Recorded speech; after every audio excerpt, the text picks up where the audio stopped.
So we went through all the sleep cycles.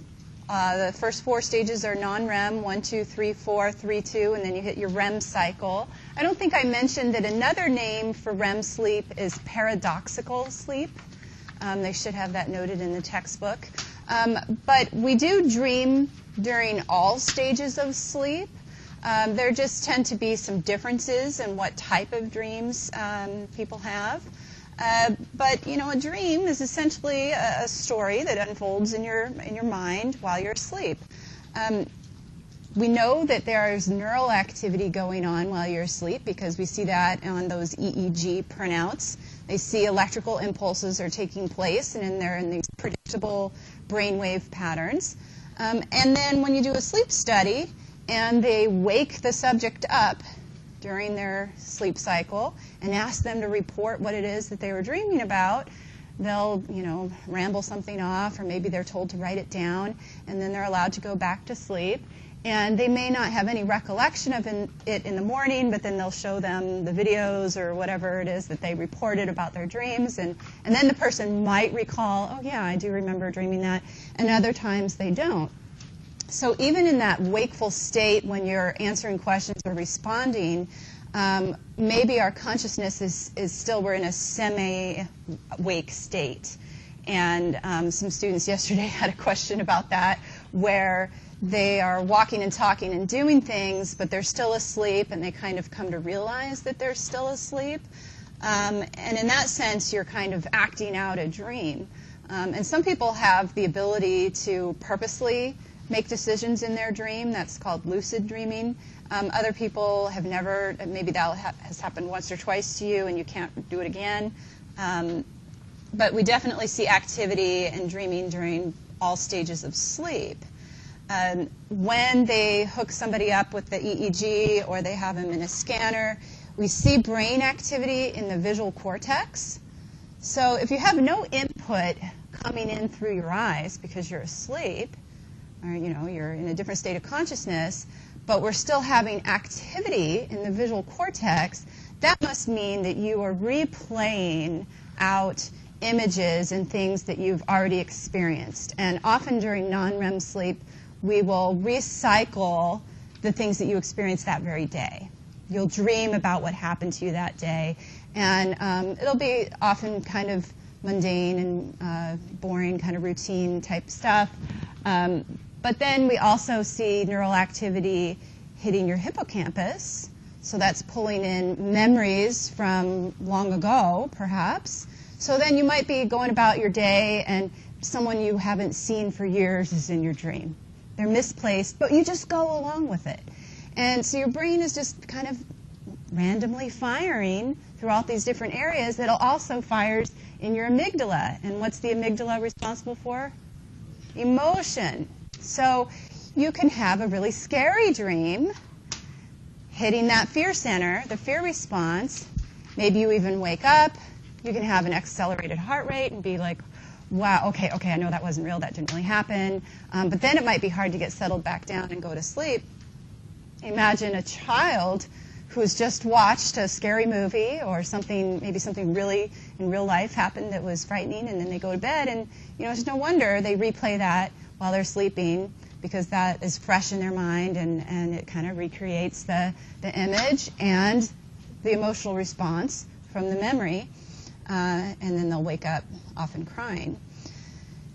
So people tend to have pretty similar themes in their dreams. Often you're trying to like get away from something, you're being chased or attacked, repeatedly trying to do something but then failing at it, like opening a door. Or I have kind of a, I call it my stress dream.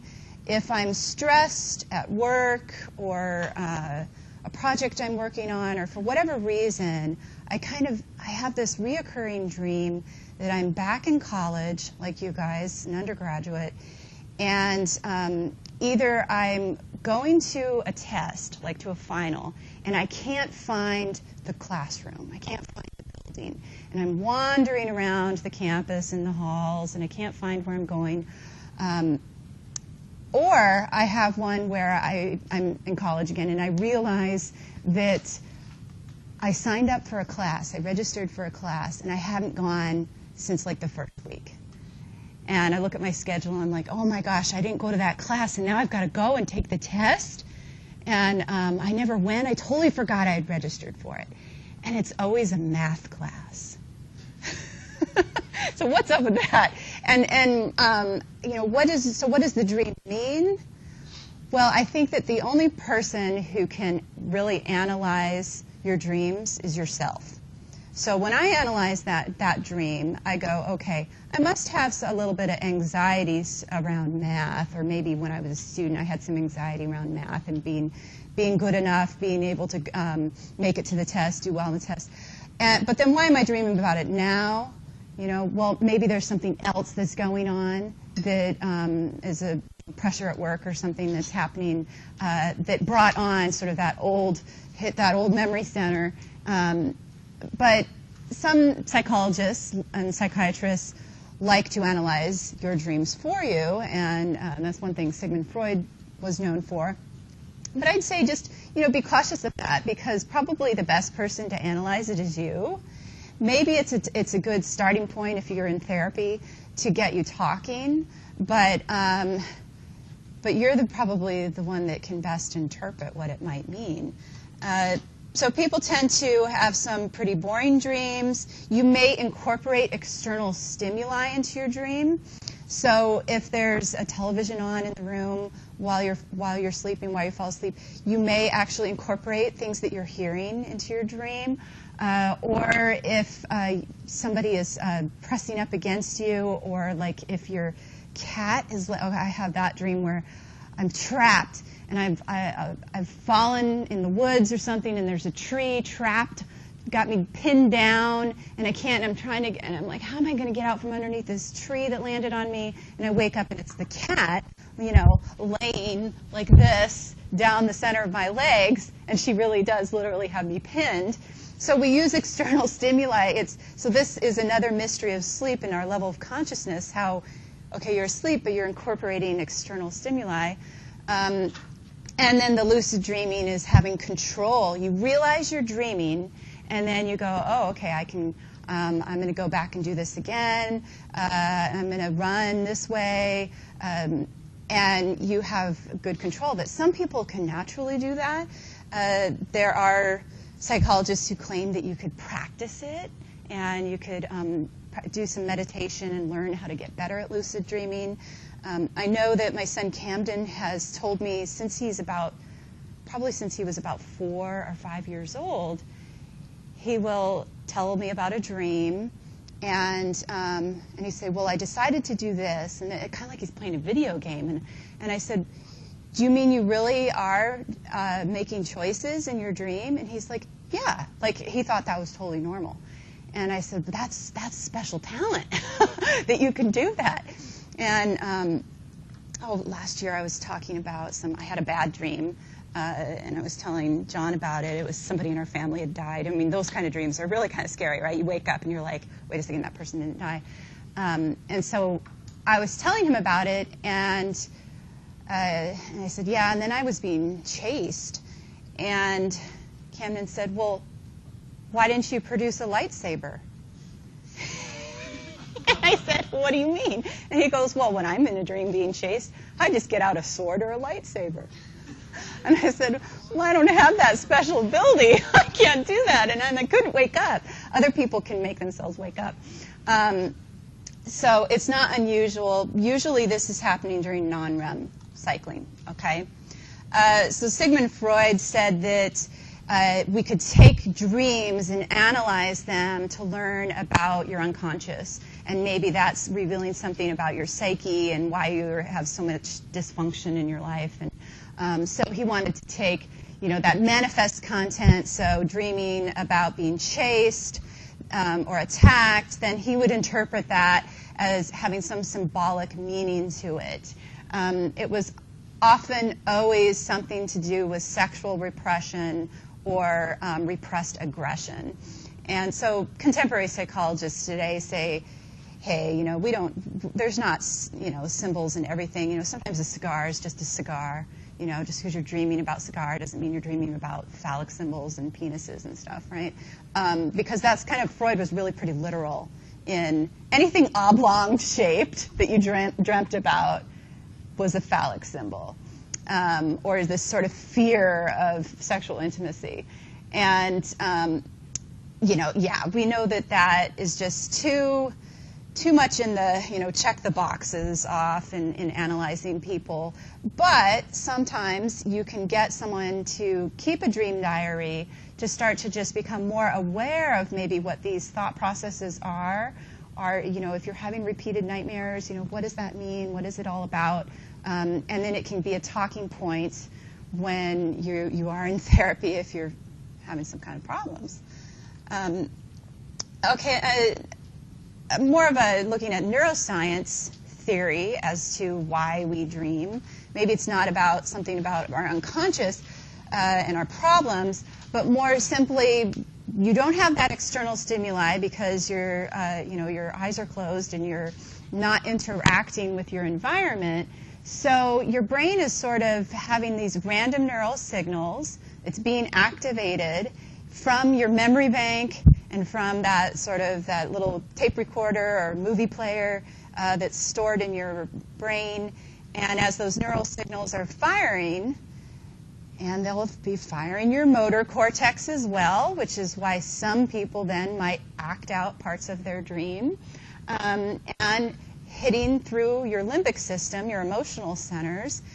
And your frontal cortex has to somehow to make sense of this because it's kind of random and disorganized.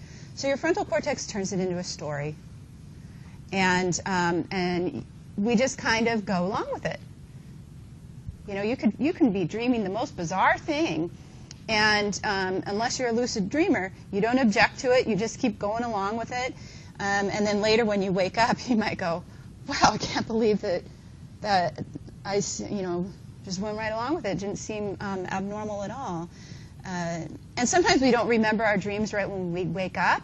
You may remember them, a few minutes later or hours later, or you may remember it right when you wake up, but then if you fall back asleep, you forget it right away. So when people claim that they don't dream, that's not a good claim. It's that they just aren't remembering them. If they went into a sleep study, guaranteed that they would be reporting dreams and having all those neural activity in their brain. Okay, so let's just really briefly go over the most common sleep disorders. I've already touched on some of them.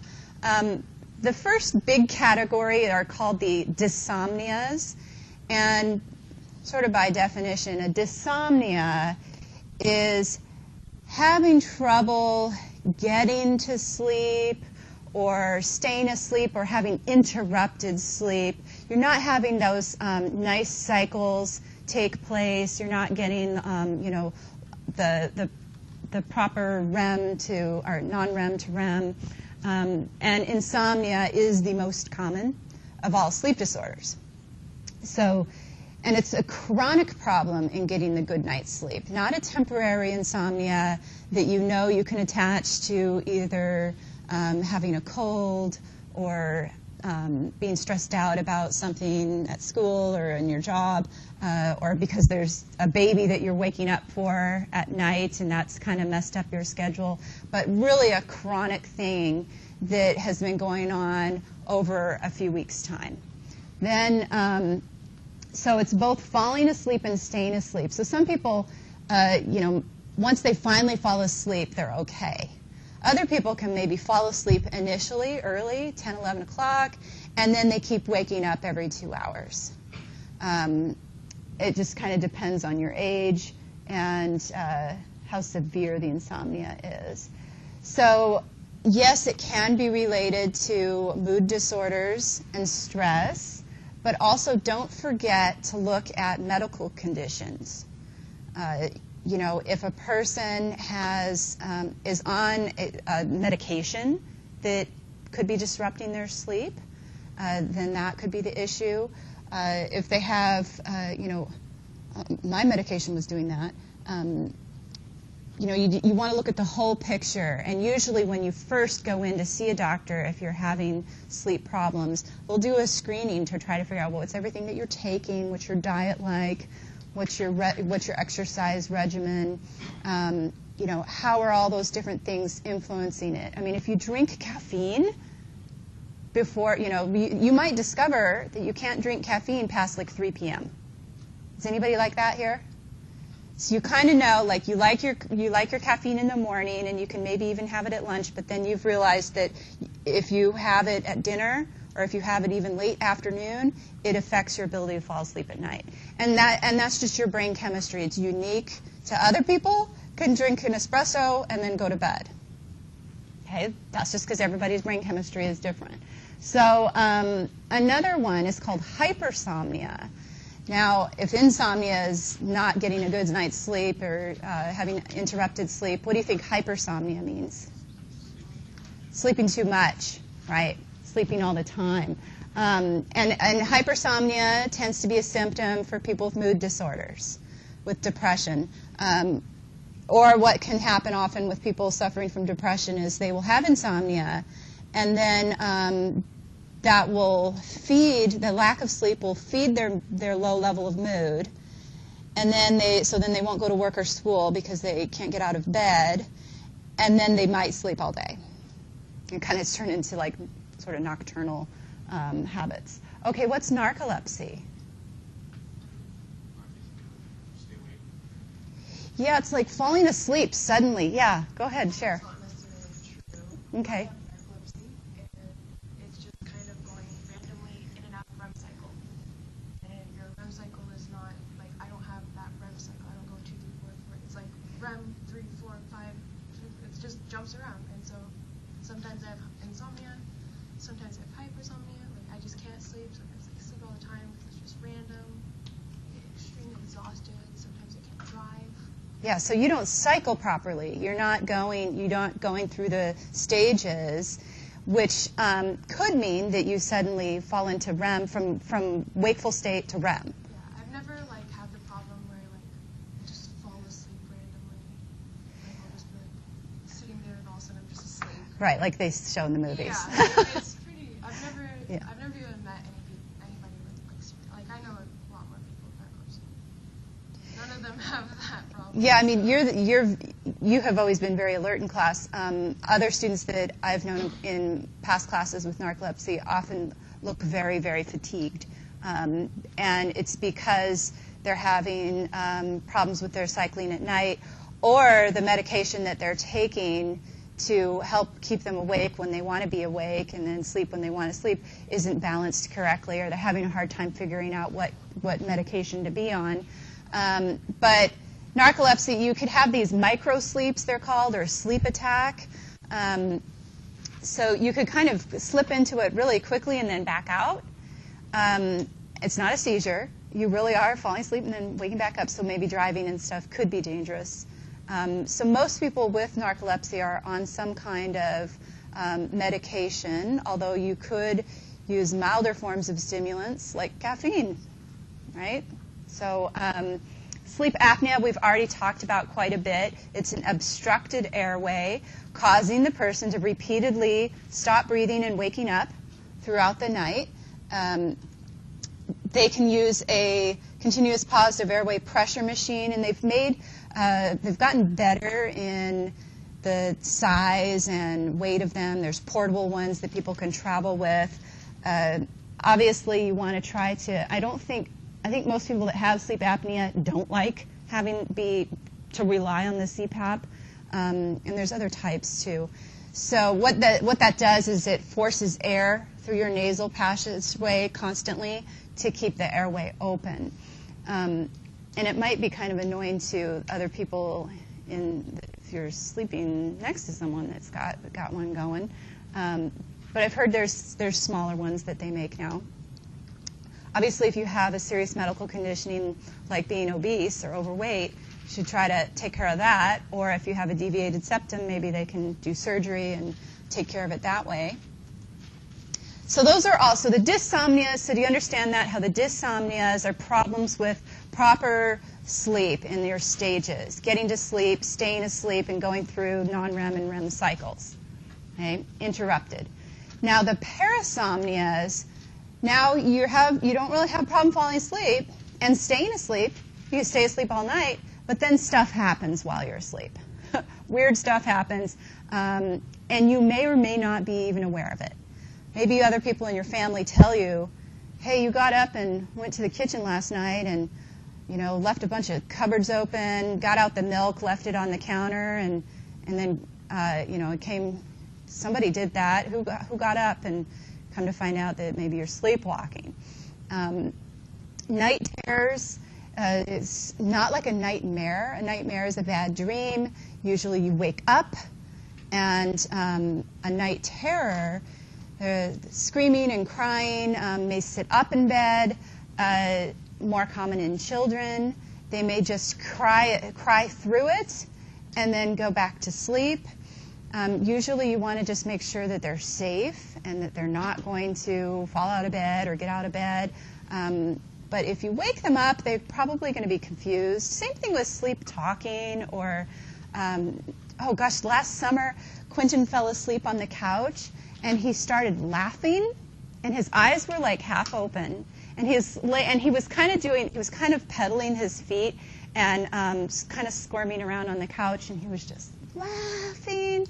And Camden and I thought it was so cute. We were like, oh my gosh, look at him, he's laughing. And Camden goes over and he goes, what are you laughing at? What are you laughing at? And he started rubbing his arm, and he goes, what's so funny? What's so funny? And he woke him up, and then Quentin just started crying.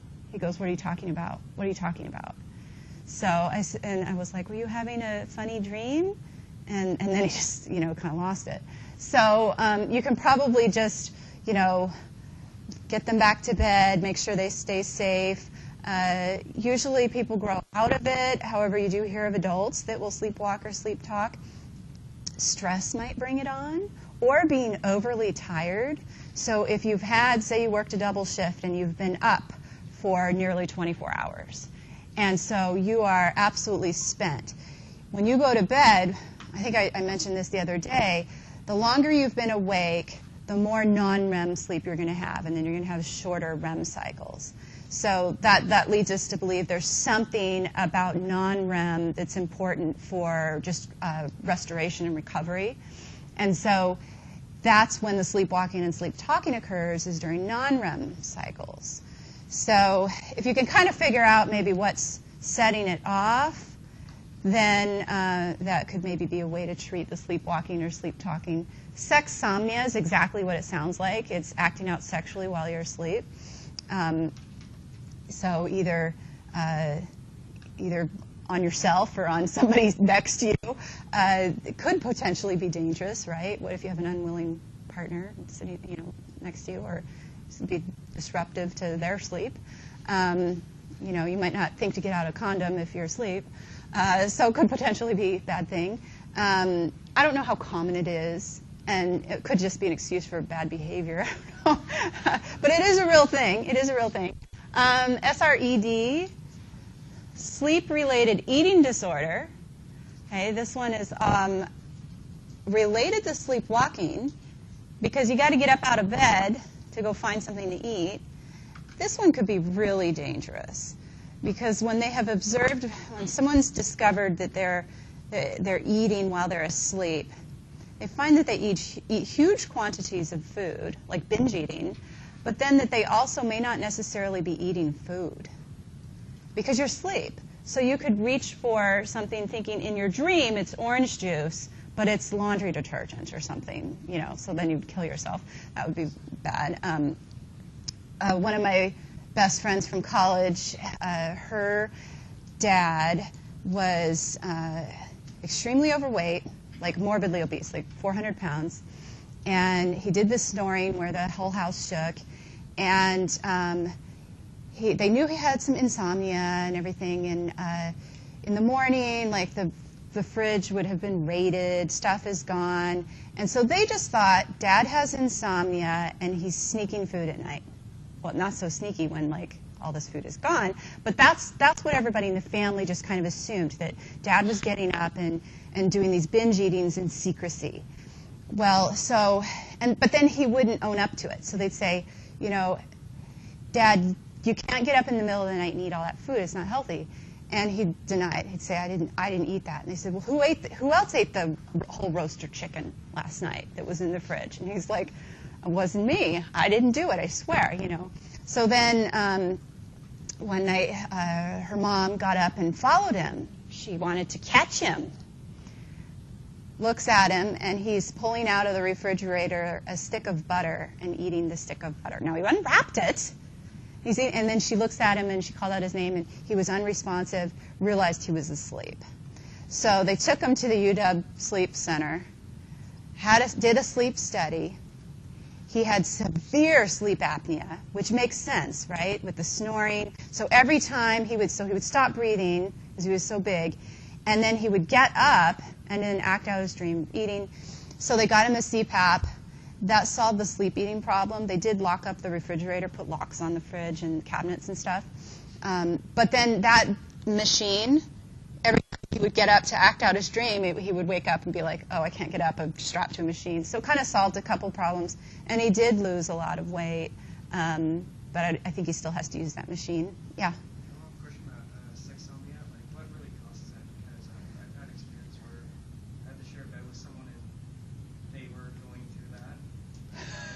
And I had to give them a sock to the face and throw them off the bed, because I thought they were being.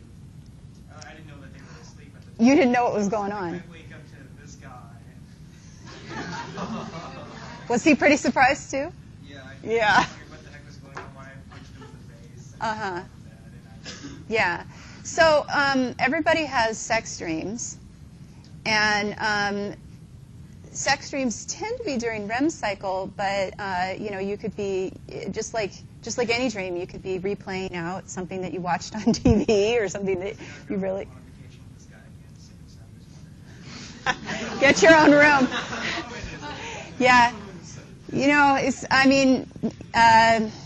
Yeah, what causes it? It's kind of.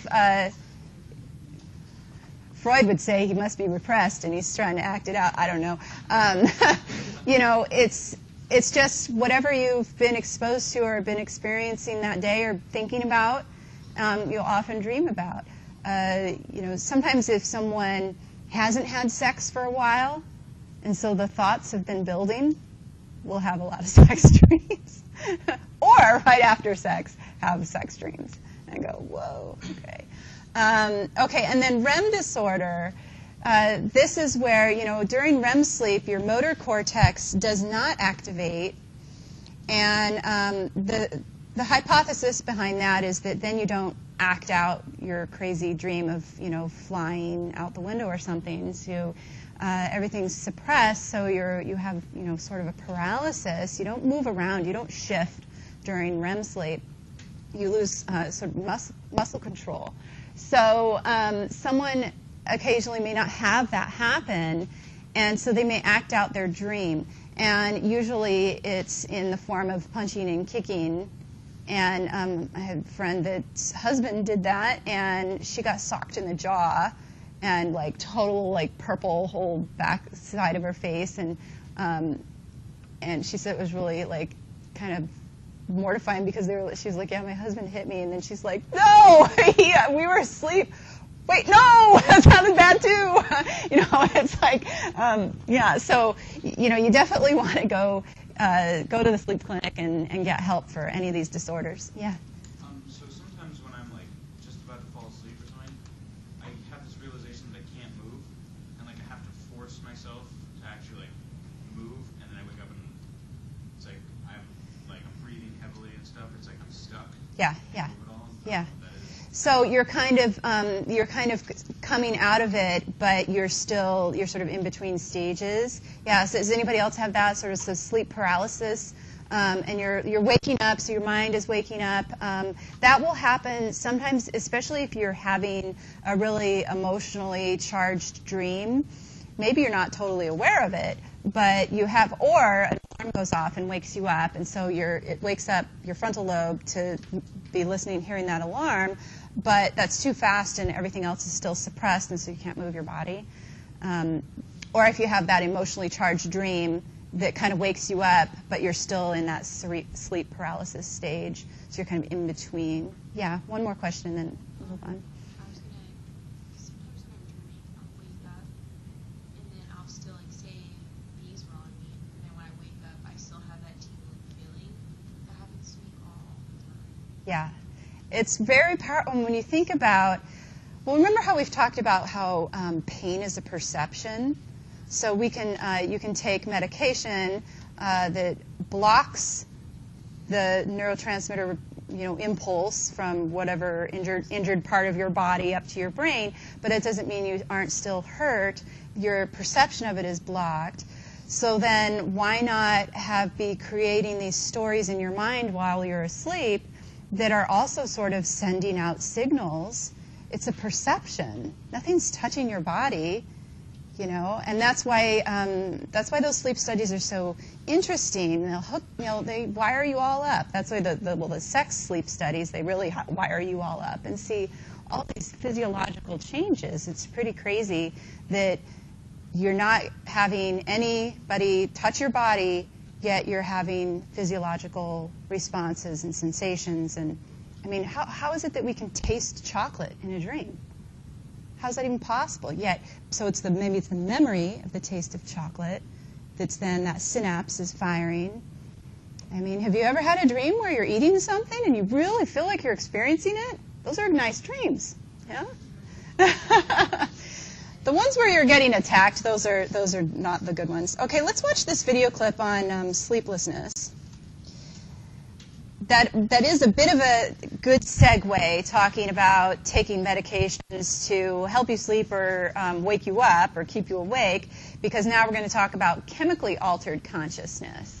So the sleep cycles, this is all a natural thing that's taking place, but we also will take substances into our body called psychoactive drugs that alter your awareness in some way, either making it more acute or kind of slowing things down or causing changes in perception. So some of these psychoactive drugs are legal, pharmaceuticals perhaps, prescribed. Some of them are recreational but legal, and some of them are illicit. But they're all psychoactive drugs. At the end of the quarter, we'll talk about drugs again when we're looking at psych disorders and therapies, but then they're called psychotropic medications because they're all prescription. And so we'll revisit some of the categories when we get to psychotropics. But a psychoactive drug is really just anything that you take into your body. Either you could eat it, you could inhale it, snort it, inject it, smoke it, drink it. Those are all ways that you could take it in. Now, David Myers, your textbook author, puts them in these three really broad categories: stimulants, depressants, and hallucinogens. I have seen other textbooks that have a fourth category. Any guess of what a fourth category might be? No? Think of painkillers. Opiates, great. Yeah, opiates. So I often, in my own mind, separate opiates as a fourth category, but for the purposes of how you'll be tested through the Myers textbook, he puts opiates in one of these categories, and take a guess. Which one do you think it falls under? Depressants, exactly. Okay, so what's the neurotransmitter that's responsible for the high?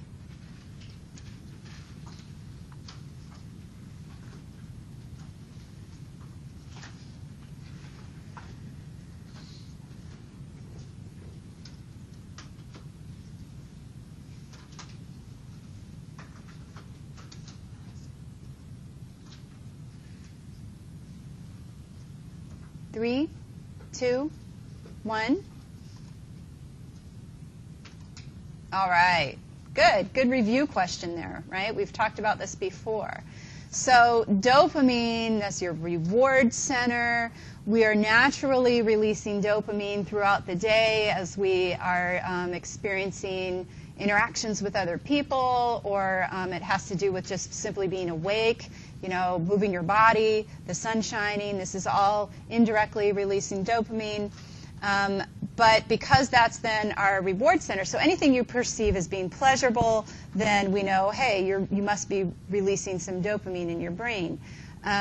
So just as a review of that reward system, we have a nice cluster here in the nucleus accumbens, where the neurons in this area of the brain are dopamine-producing neurons. When you experience pleasure, or you're in a wakeful state, right, you're releasing dopamine, and then it kind of floods your frontal lobe, and then also this bundle of axons, the medial forebrain bundle, kind of goes back throughout the rest of your brain, towards the back of your brain. So some psychoactive drugs will indirectly stimulate this area of the brain, and others will directly stimulate it. It depends on the mechanism of the drug. So just as a quick review, our normal neurotransmitter activation, this is the shape of the molecule, the neurotransmitter, right? It fits like a key in a lock onto the receptor site and causes a nerve impulse, or action potential takes place. That's our regular mechanism. But you might take a drug that mimics a neurotransmitter. So either it's a substance found in nature that just so happens to fit that shape. It fits that receptor site and it activates the same neural impulse. Or they've concocted it in a lab and the chemist has figured out how to make that shape so that it will mimic the neurotransmitter and activate the nerve impulse. So that's called an agonistic drug. Or we have antagonistic drugs that block the receptor site. So now you don't have anything happen. So this would be you think about morphine being an opiate or a depressant that would block that neural impulse. So now you're not feeling that throbbing or sensation or whatever that's happening coming. You don't want to feel the pain, so you take that medication. It blocks the sensation, the perception of pain, and does not fire. So that's just a real basic on how the neurotransmitters and the drugs are mimicking neurotransmitters. Let's see what you know here. What class of drug is nicotine?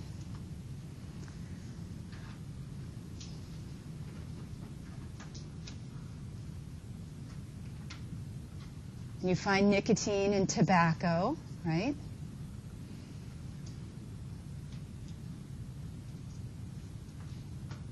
So this is coming from a substance found in nature.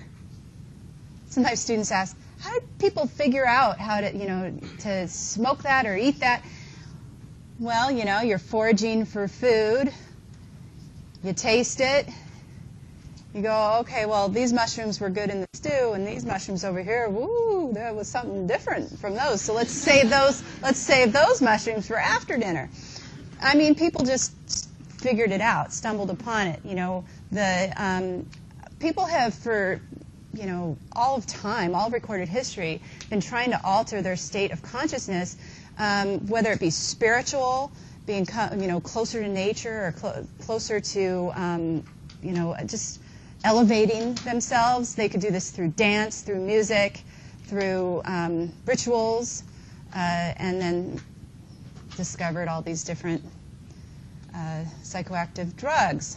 Okay, it's a stimulant, right? Okay, so nicotine's found in tobacco, primarily cigarettes, but obviously in cigars, also chewing tobacco. Okay, let's see how many people we might have in the class that smoke cigarettes, because that's the most common form of nicotine use, cigarettes.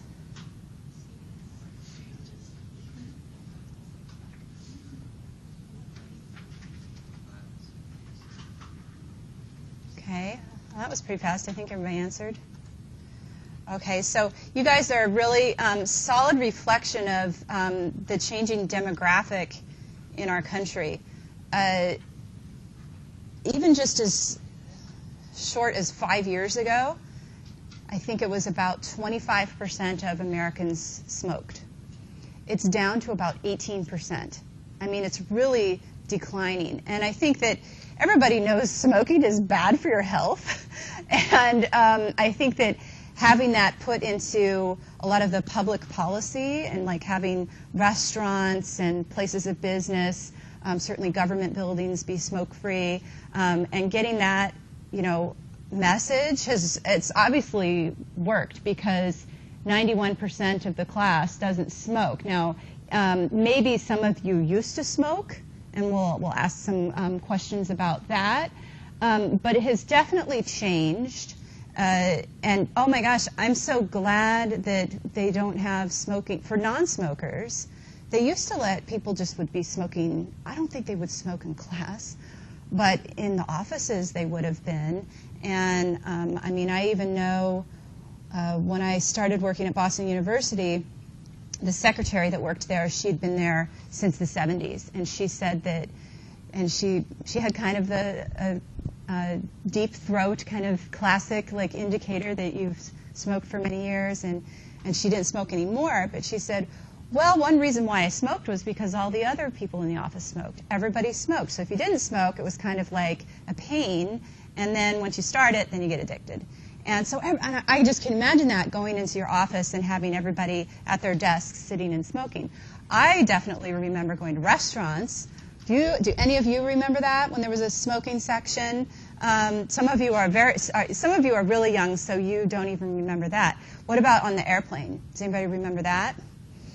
Even on U.S. flights, they used to have a smoking section, and my mom would throw a fit if we were too close to it, because it was really gross, if you're a non-smoker. Right? Did you want to add something? Yeah.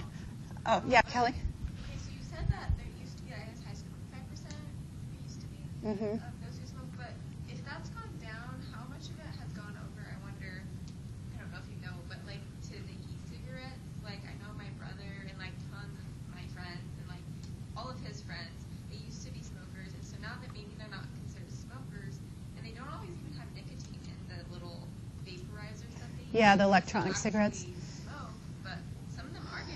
Yeah, they're still getting nicotine. So, and electronic cigarettes are newer. Yeah. So I don't know how much data they have on that. Probably not much. Yeah. I just know tons of people who use them, and it's not as bad though when you're next to them, even if they are using nicotine and they're not actually smoking. They smell different. Yeah. Yeah.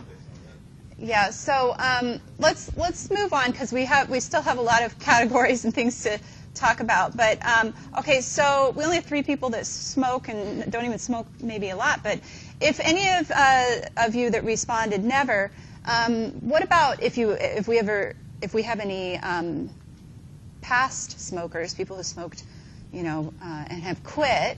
Why did you smoke?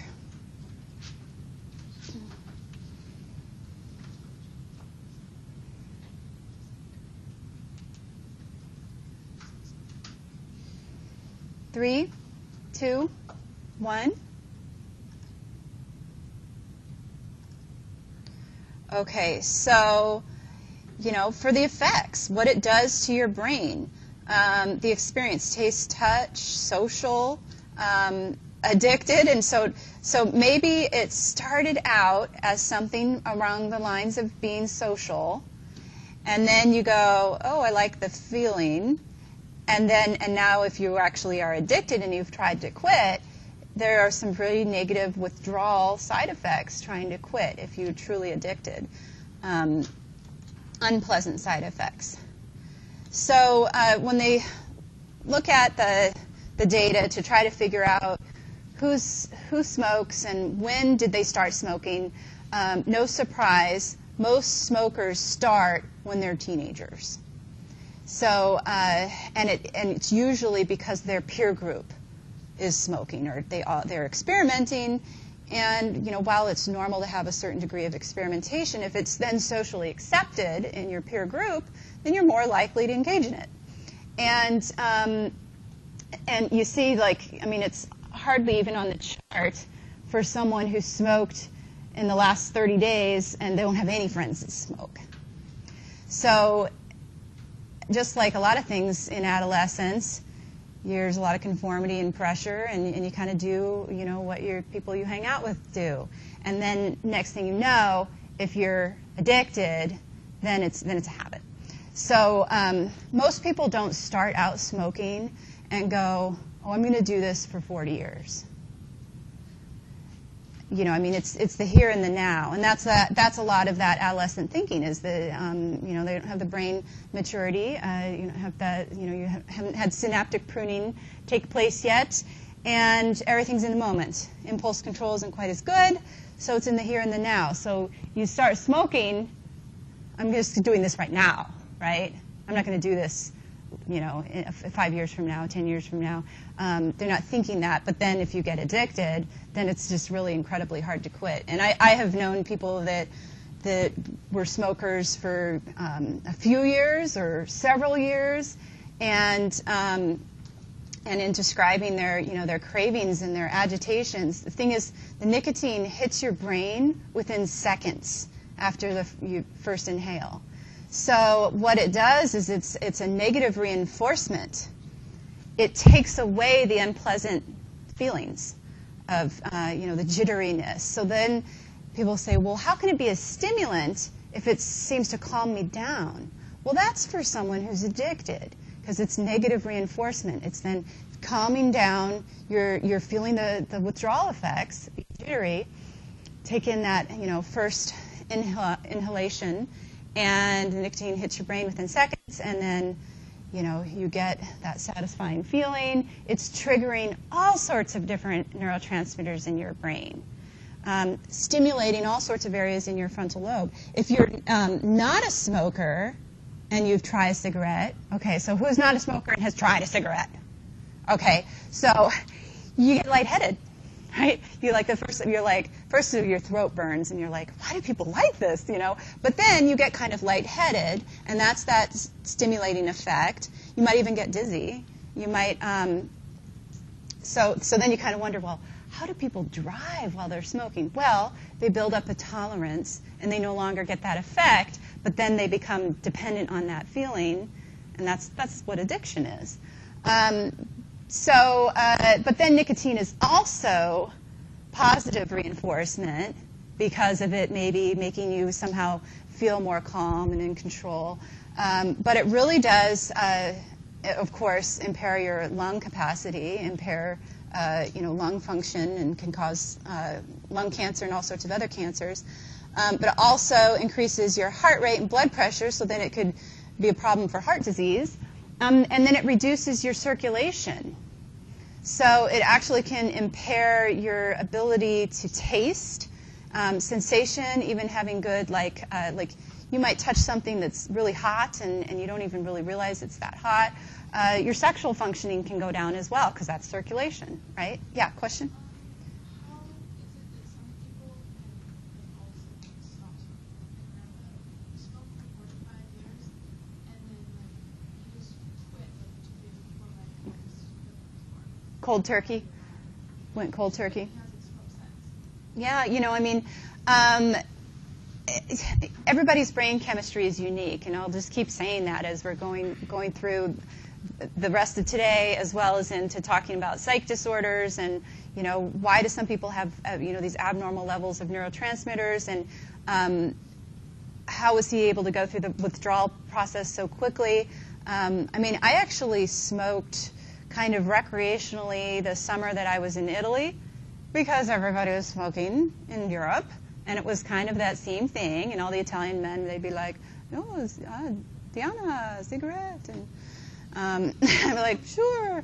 And I didn't get addicted. I was lucky. My brain chemistry, I came back to the United States, and I had some friends that smoked, and I was like, I might have smoked a cigarette, and then I was like, that's kind of expensive,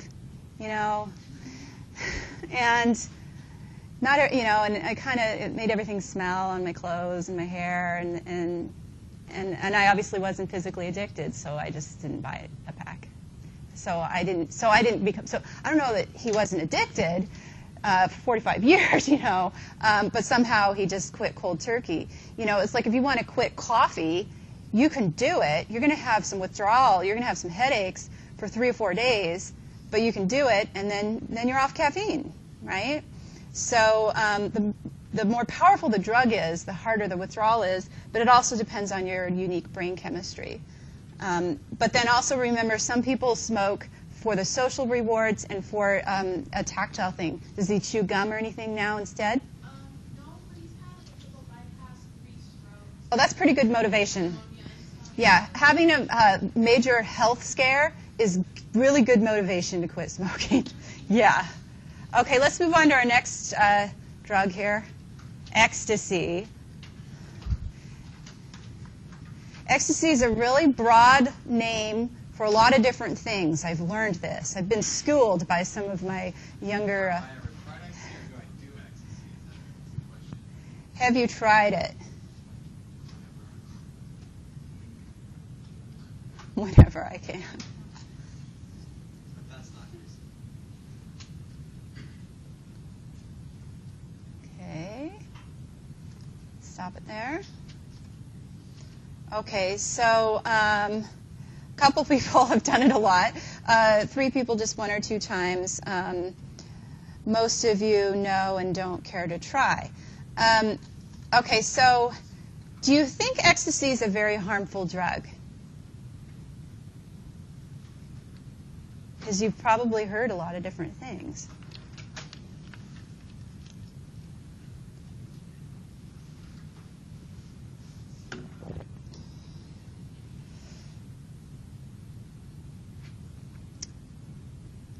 Three, 2, 1.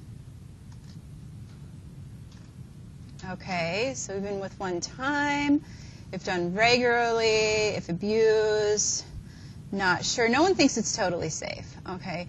Well, it's obviously an illicit drug. Here's the chemical name for MDMA: methylene dioxymethamphetamine, MDMA.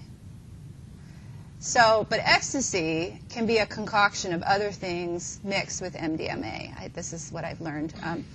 See, Dr. Myers is about 70 years old, and so he doesn't know that because he's only known enough about MDMA from what he's read. Same with me. MDMA was not around, ecstasy was not around when I was in high school, or if it was, I certainly didn't know about it or hear about it. Maybe it was in Seattle, but I lived over on the Olympic Peninsula, and no one ever talked about it. I really don't think it was around. It was actually not even invented until the 70s. So in the 80s and 90s when I was in high school, no one knew about it. We weren't talking about it. It was originally concocted in a laboratory as a diet pill.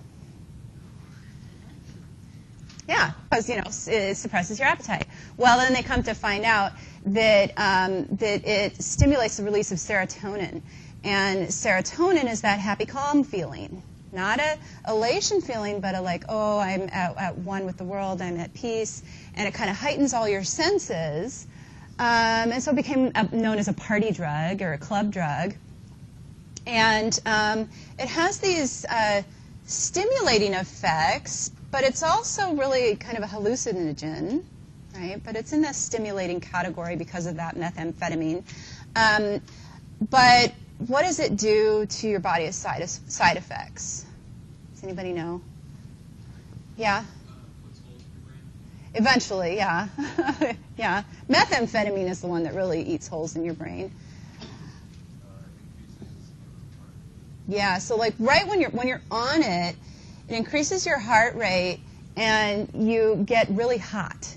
Your body gets really hot, so you can actually have heat stroke, and then you get really dehydrated. I heard you say that over there. You get really dehydrated, and jaw clenching is another side effect, where you actually get kind of lockjaw, I guess. The muscles tense up. So some pretty negative side effects that could cause death while on it. You could either die of heat stroke or dehydration. And then add it in being in a hot place that's really crowded, and that could compound, those physical effects. So then people know that, so then they will drink a whole bunch of water before they take their ecstasy or take their MDMA. And then people have died from drinking too much water. And, a lot of, real smart, right? So, seriously, they will die from drinking too much water, or they'll be so dehydrated they'll just keep drinking more and more water, and you can die from that. So you've got, in the moment, you've got these scary things that could happen. Plus, if you're all, heightened senses and you're feeling one with the world, you might do things that you wouldn't normally do. Like, I might decide to dance up to you and, we'll get it on, and maybe I wouldn't want to normally do that, So it could be, and I guess that could go for being on anything, right? You not thinking, right? But for a while there really wasn't much known about, is this an addictive drug?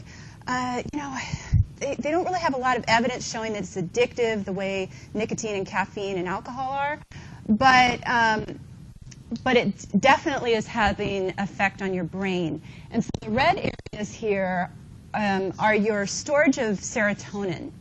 So what amount of serotonin do you have available in your brain? So a normal firing brain there on the left, you've got lots of serotonin ready to go, ready to be calm and happy all day long, right? You do ecstasy, you're, releasing serotonin, and then it damages your stored up availability of serotonin. And that can happen even after only one usage. So some people the next day will actually wake up feeling depressed. So sort of like a day after crash or a day after depression. But then, of course, with more and more use, you're going to get more and more damage to your serotonin system. Now you maybe also aren't getting as many effects from the drug, so then you try something harder like heroin. So some people argue that it could be a gateway drug. I'm not so sure about that, but let's say you stop it, you don't do it anymore, you now have permanent altered serotonin system in your brain. So now this is what a depressed brain looks like. This person now might have to go on antidepressants and therapy. So I think that they're learning that it's a much more dangerous drug than they originally thought. Okay, so caffeine. Caffeine's the most common psychoactive drug in the world. Almost every culture of the world consumes caffeine, either in coffee or tea. So, and we talked about this the other day, caffeine blocks the adenosine receptors, so it wakes you up. Okay? And it's temporary. It seems to be a fairly safe drug, especially when taken in small amounts. Keep it to 1 or 2 caffeine drinks a day. If you find that you are getting a racing heart rate, sweating, jittery, that's called caffeine intoxication.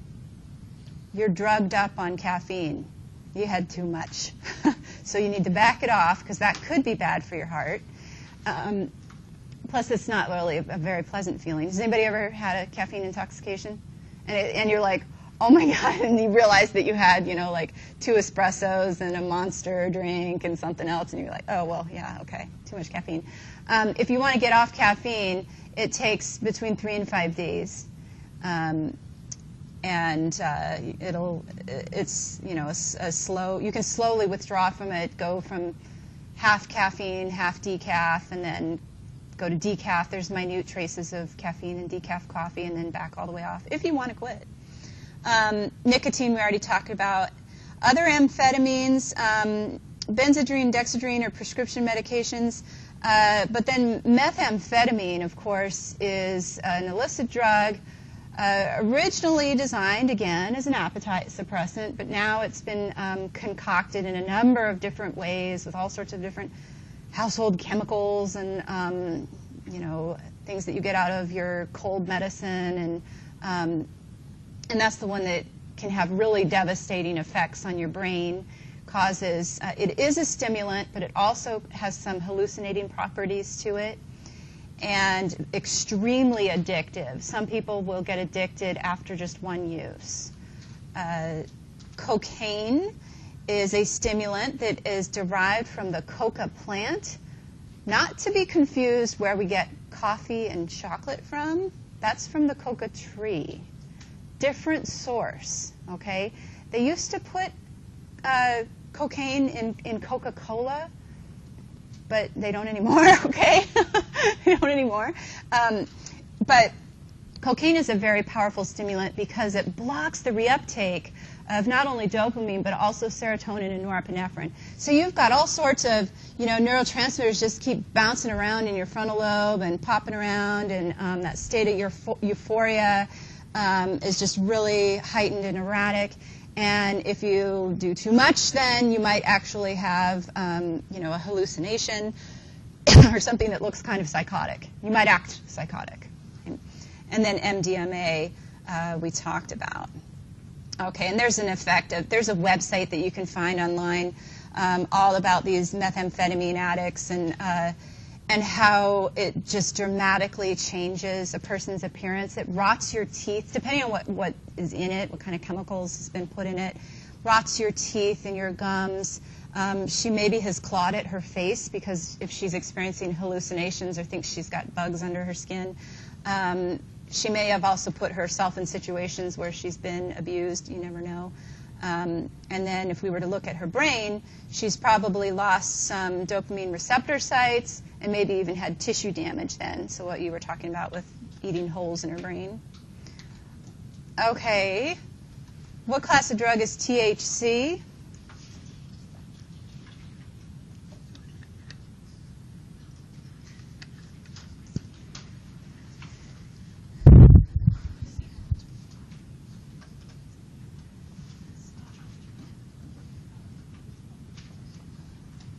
Three, two, one. Okay, so this one is hard because THC is the active drug that you find in what? Marijuana or cannabis, right? So and it's a plant. So THC has some mildly stimulating effects, but then people also are pretty inactive when they're on it, sitting on the couch eating a bag of Doritos. And so you go, maybe it's a depressant, but it's actually a hallucinogen. Actually a hallucinogen, okay?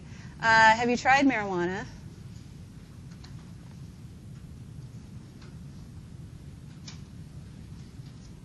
I just tweeted an article.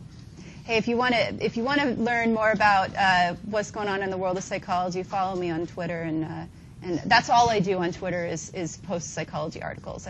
Nothing personal on there.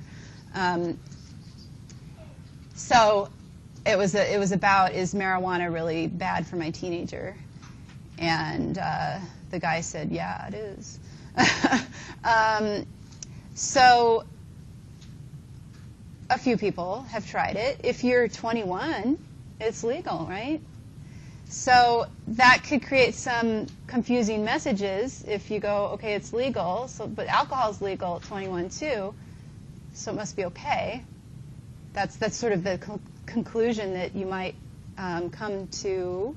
But marijuana, it's not addictive the way alcohol is. Unless used in high quantities, then they think it might have some addictive properties to it. But it's altering your judgment, just like alcohol and other psychoactive drugs are. And if used, and so this article that I was reading the other day was talking about how adolescents don't have that judgment going on yet. And they have brain development still taking place. So do you really want to be putting something into your body that could be potentially messing up your brain development?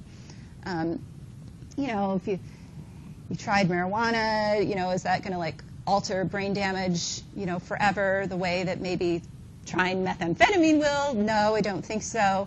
But with recurrent use, it could also lead to a lifestyle where, you spend all your days on your couch, eating a bag of Doritos, smoking a bowl, and that's your life. Okay, if that's what you want your life to be. Okay.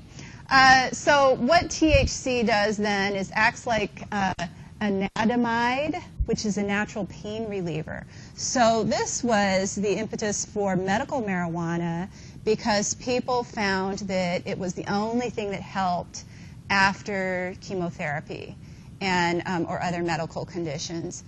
One of my friends who has cancer takes the marijuana pills because she says, why would I smoke it? Smoking causes cancer. I already have that. So she doesn't need, and it's not in her lungs, so she's like, I don't need more cancer in other parts of my body.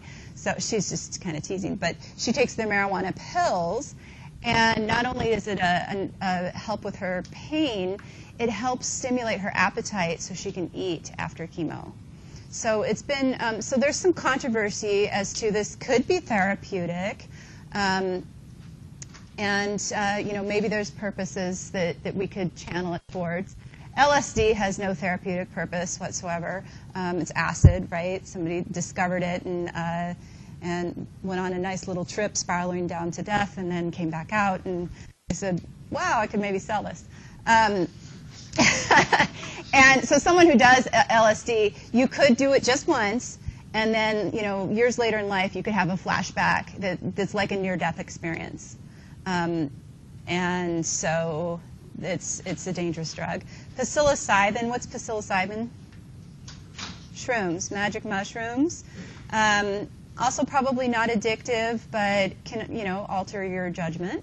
Mescaline is peyote cactus, so that would be smoked.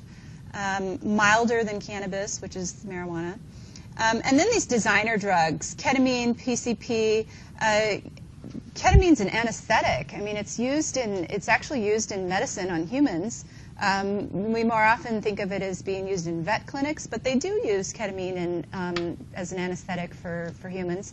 But obviously, this is being used illicitly and probably stolen from, doctors' offices or vet clinics and then sold on the street. And PCP or angel dust. I don't even know if do you ever hear about that? Is that even around?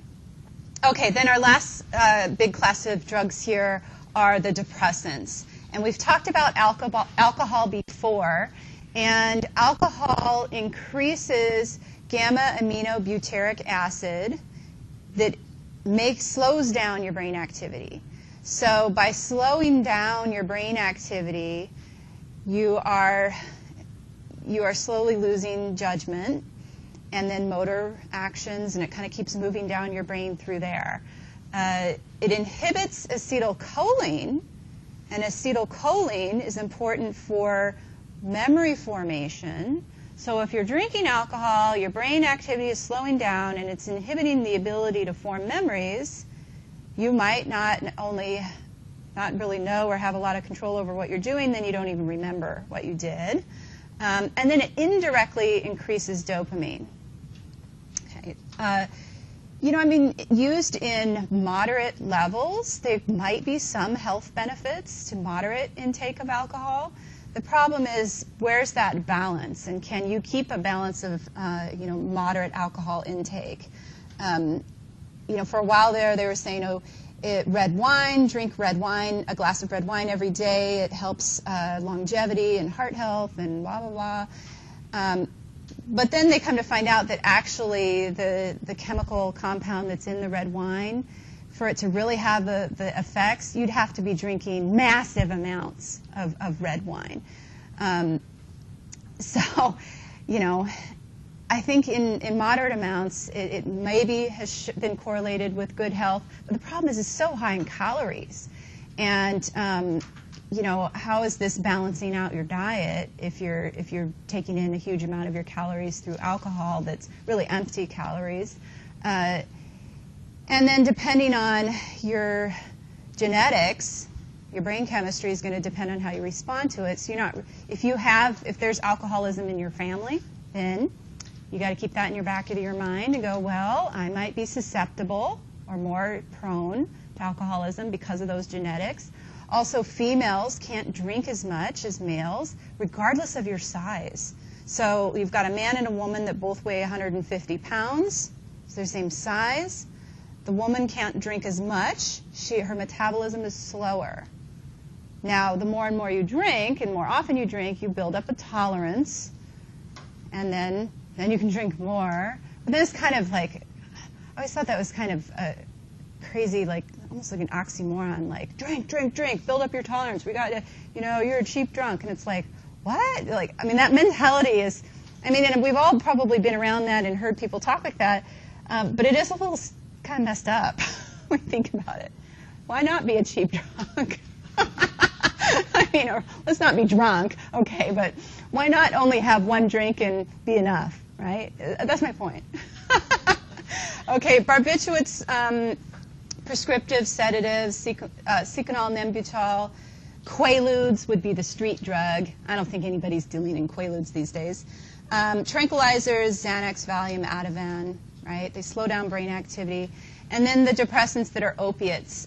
Morphine is our one that's derived from nature. It comes from the opium poppy.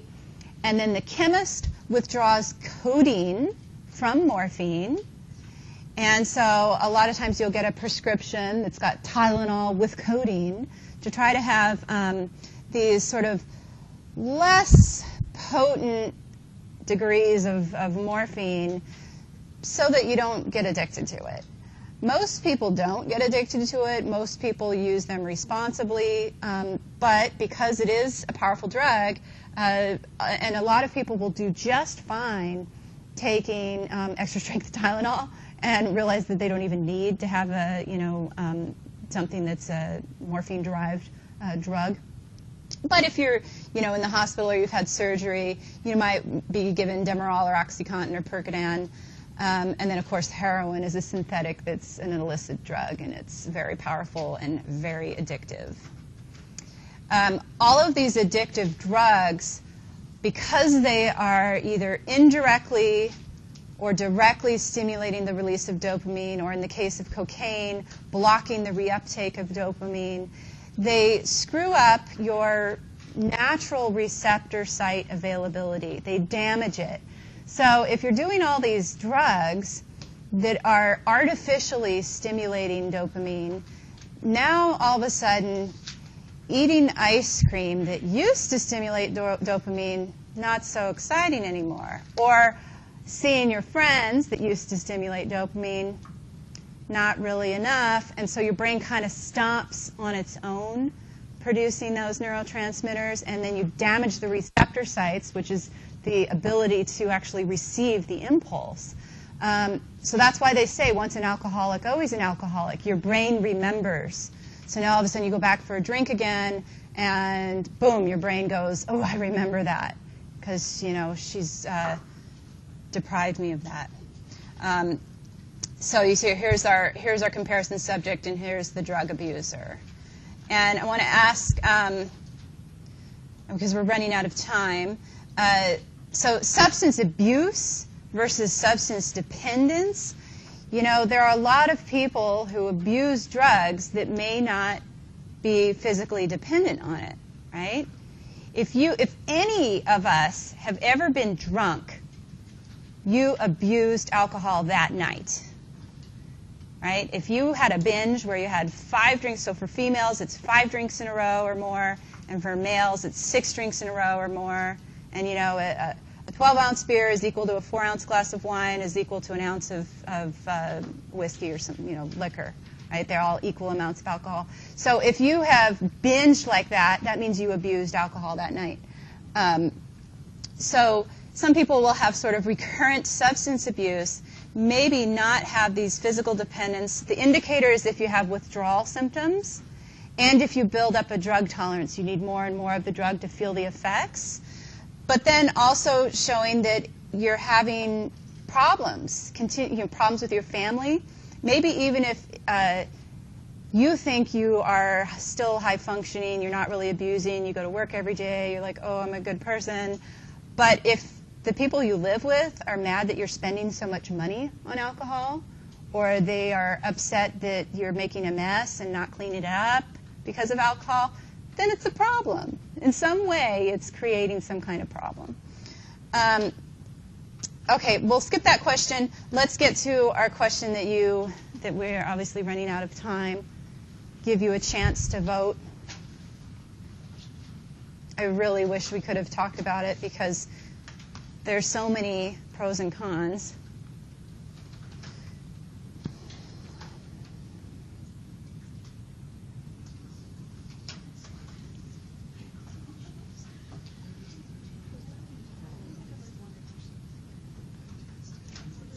Okay, we'll see if we have.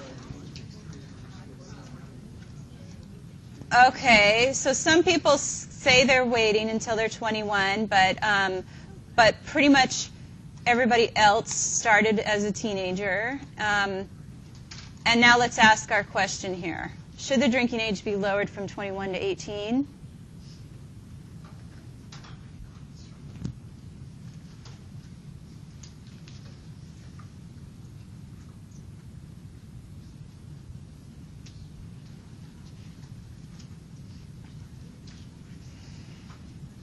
Three, two, one.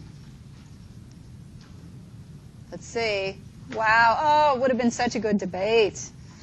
Sorry, we're running out of time. So obviously not an easy answer, for sure, right? Okay. So you guys have a good weekend.